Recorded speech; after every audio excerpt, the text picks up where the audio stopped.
His Excellency, the Prime Minister of Sweden, His Excellency, the Prime Minister of Finland, His Excellency, the First Deputy Prime Minister of Poland, Ministers, Excellencies, and dignitaries from other countries, Governor of Maharashtra, Chief Minister, Maharashtra, Minister of State for Commerce and Industry, invitees, industry leaders, ladies and gentlemen. I'm delighted to be part of the celebrations of the Make in India Week. I welcome you all to Mumbai, the commercial capital of India. I particularly welcome our friends from abroad and thank them for their active participation.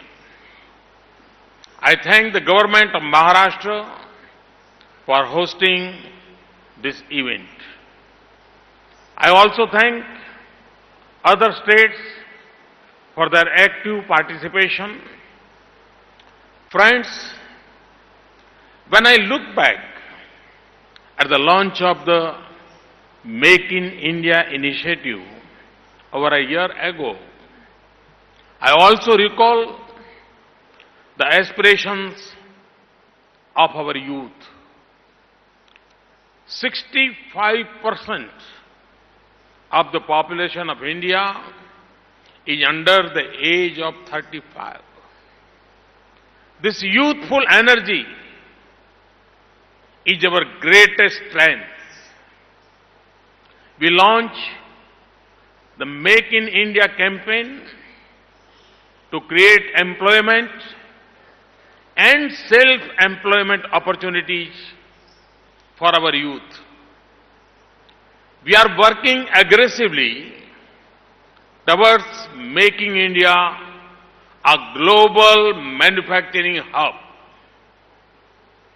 We want the share of manufacturing in our GDP to go up to the 25% in the near future. We were also aware that under the pressure of this campaign, the government machinery will be required to make a number of corrections on the policy front. We are committed to make in India an easy place to do business. We want to present to the world the enormous opportunities that India offers as a base of manufacturing design, research and development. Make in India Week is an opportunity to take stock of how we have performed and what could be the road ahead. This event will showcase different aspects of the progress that we have made. This is the biggest multi-sectoral event and exhibition ever held in India.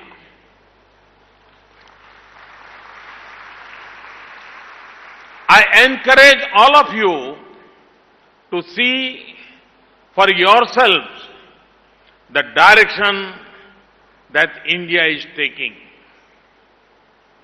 Let me take this opportunity to share my thoughts. In a year's time, Make in India has become the biggest brand that India have ever created. Both within and outside the country, it has captured the imagination of people, institutions, industries, media, and the political leadership. This is because it reflects our collective desire to engage in productive activities. It also reflects the global need to produce things at lower cost.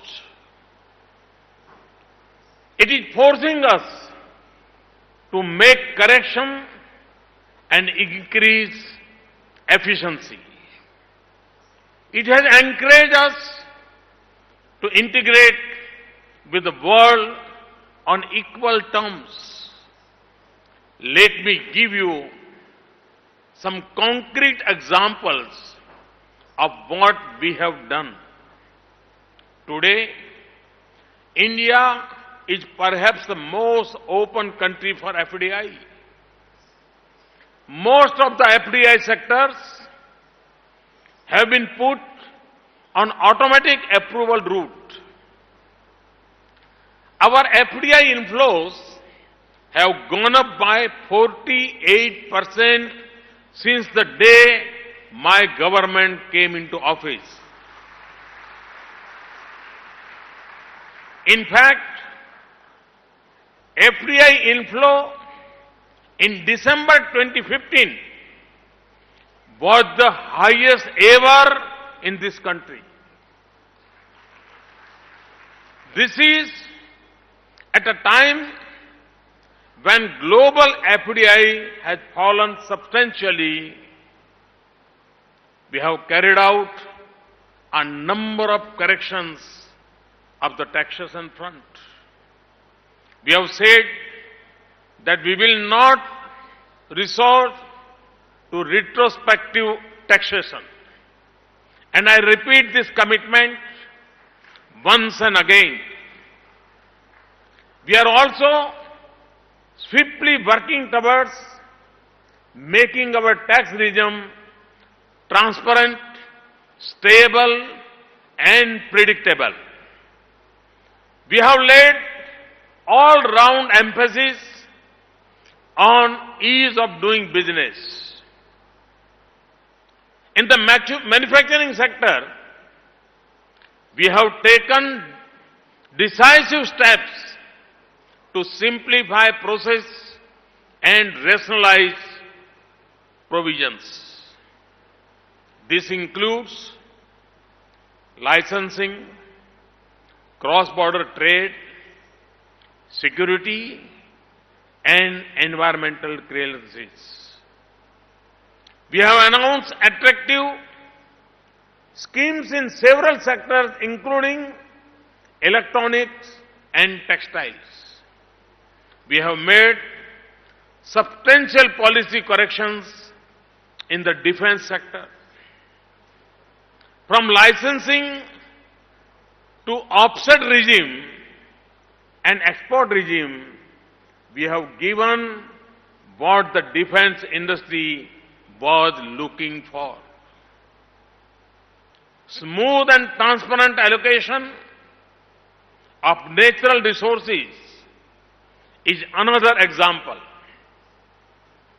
The advantages from these are twofold.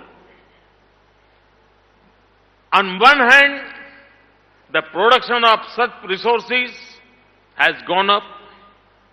On the other hand, the transparent regime that we have established provides a level playing field among users and stakeholders.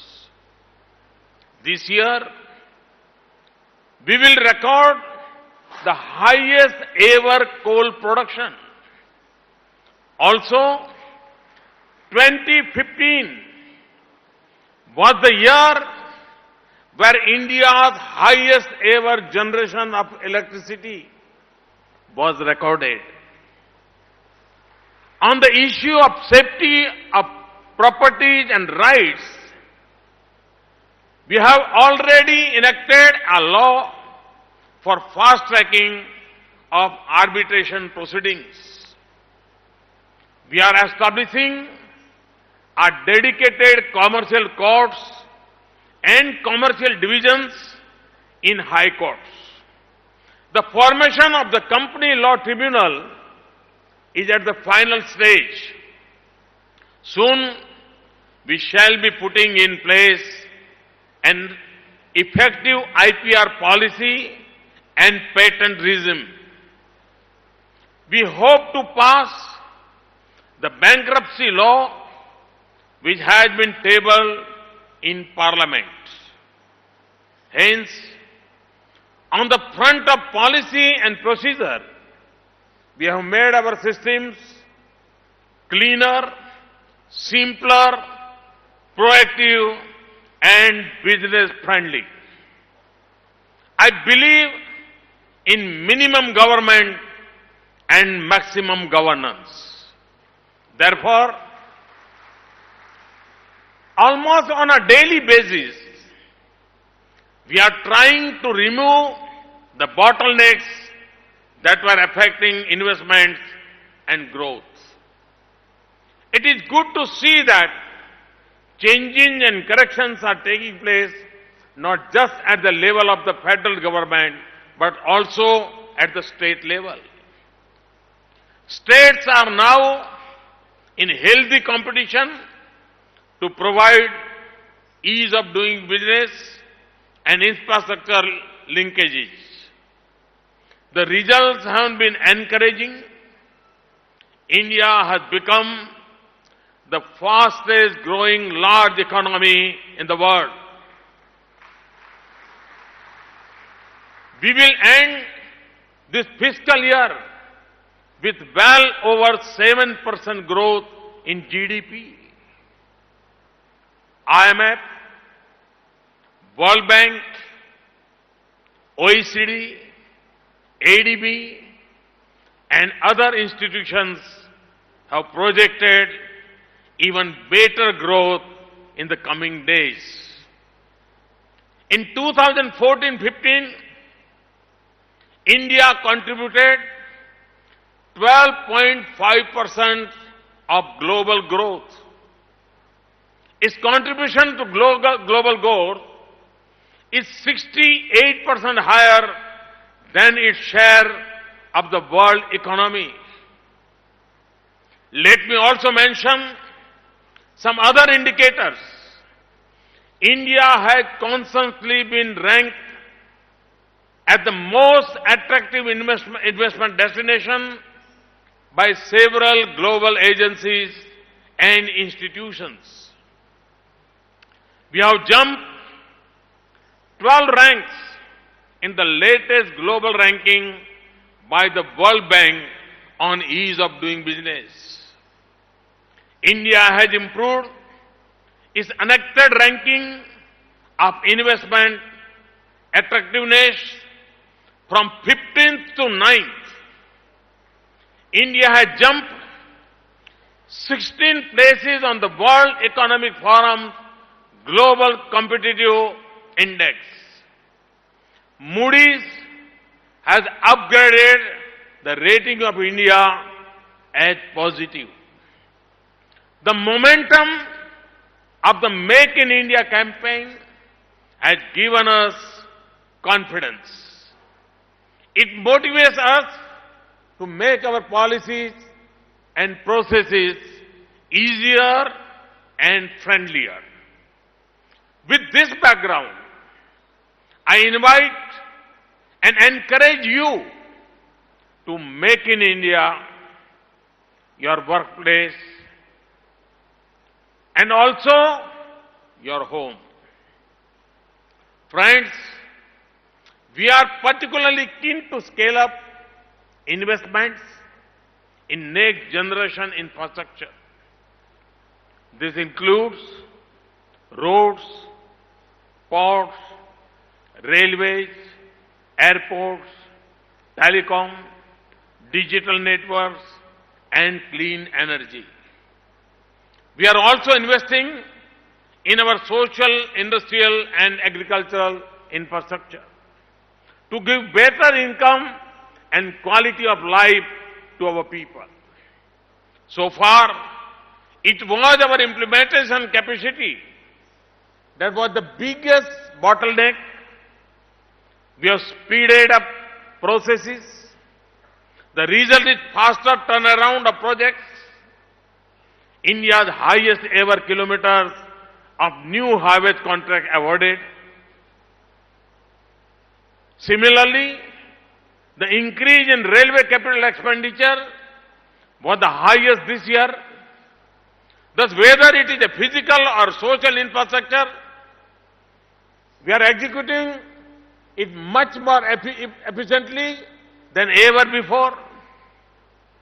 Another bottleneck was financing. To enhance financing, we are trying to innovative ways.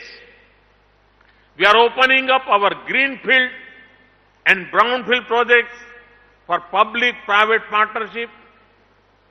With strong fiscal discipline and by plugging leakages, we are trying to provide more resources for infrastructure.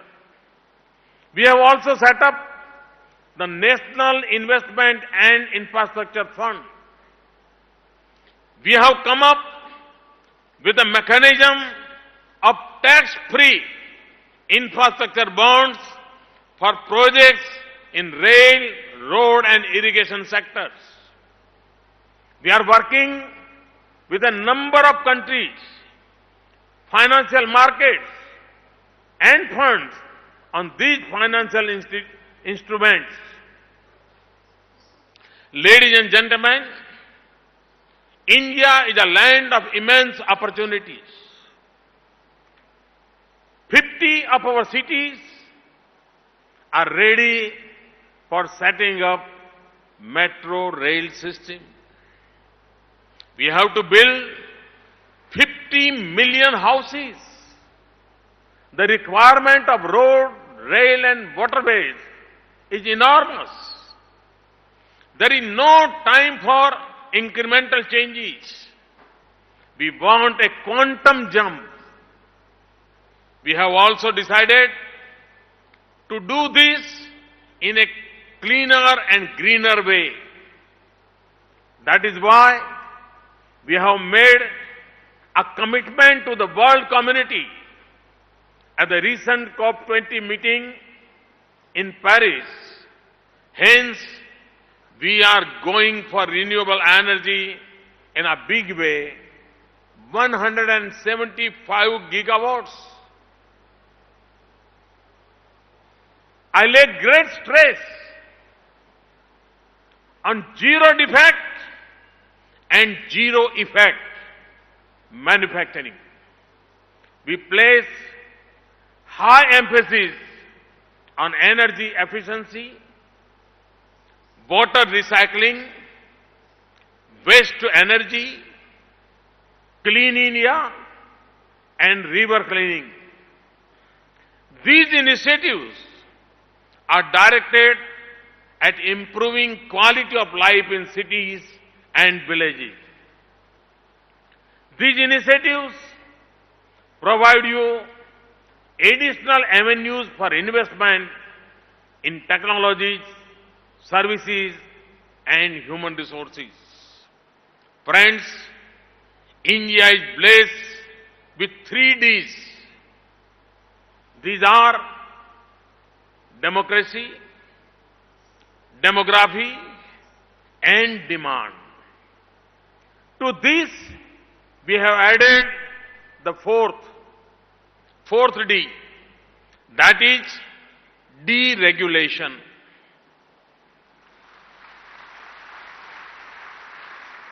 Today's India is this 4-dimensional India. Our judicial systems are independent and time-tested. You will not find all these elements in any other country in the world. With this strength, India offers you a solid platform to test and launch your making and designing capabilities. In addition, our maritime location makes it easy to market products in several other continents. We are trying to further enable and harness this vast potential with path-breaking initiatives. Campaigns like Digital India and Skill India have been designed to prepare people to take part in these processes. We have launched financing schemes which are dedicated to promote entrepreneurship. We are giving loans to Mudra without any collateral. I have also impressed upon the banks to particularly finance young entrepreneurs belonging to the scheduled castes and tribes as well as women. Only this will realize the dream of Mahatma Gandhi, who wanted industry to be run in villages and cottages. Only this will realize the dreams of Dr. Bhim Rao Ambedkar, who advocated the need to move surplus labor from agriculture to other occupations. We are soon going to strengthen this process further under the banner of Stand Up India. I feel that today our domestic industry and investors are feeling much more confident and optimistic in spite of an uncertain global situation. When we started the Make in India campaign, manufacturing growth in the country was only 1.7%. This year, it has improved substantially. In the current quarter, manufacturing growth is expected to be around 12.6%. The composite PMI output index has climbed to an 11-month high of 53.3% in January 2016. The total number of investment proposals during the last 8 months is higher by 27%. We have recorded the highest ever production of motor vehicles in 2015.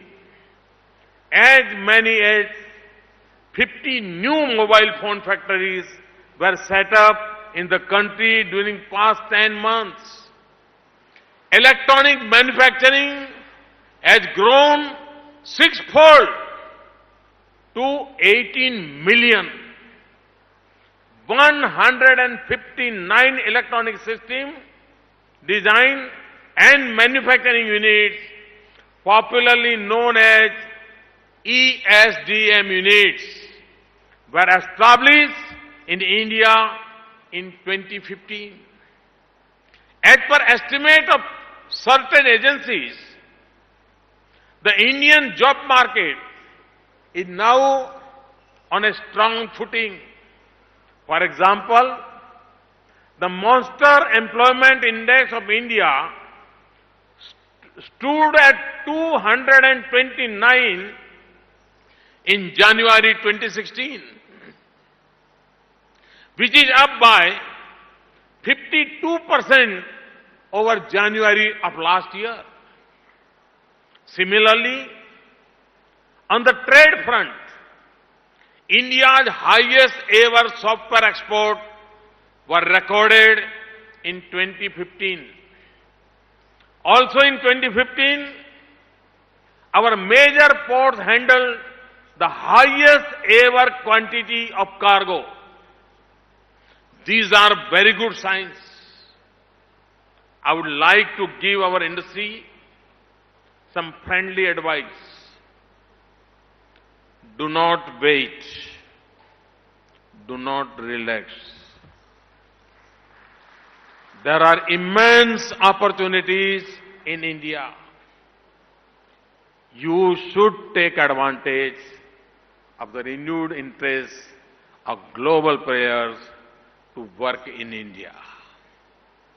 Many of them are looking for technological and financial collaborations with Indian partners.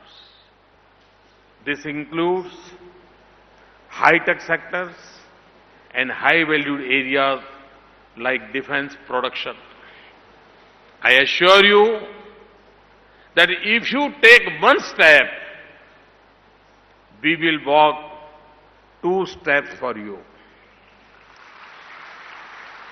In a competitive world, improving managerial and technological capacity is essential for survival and growth.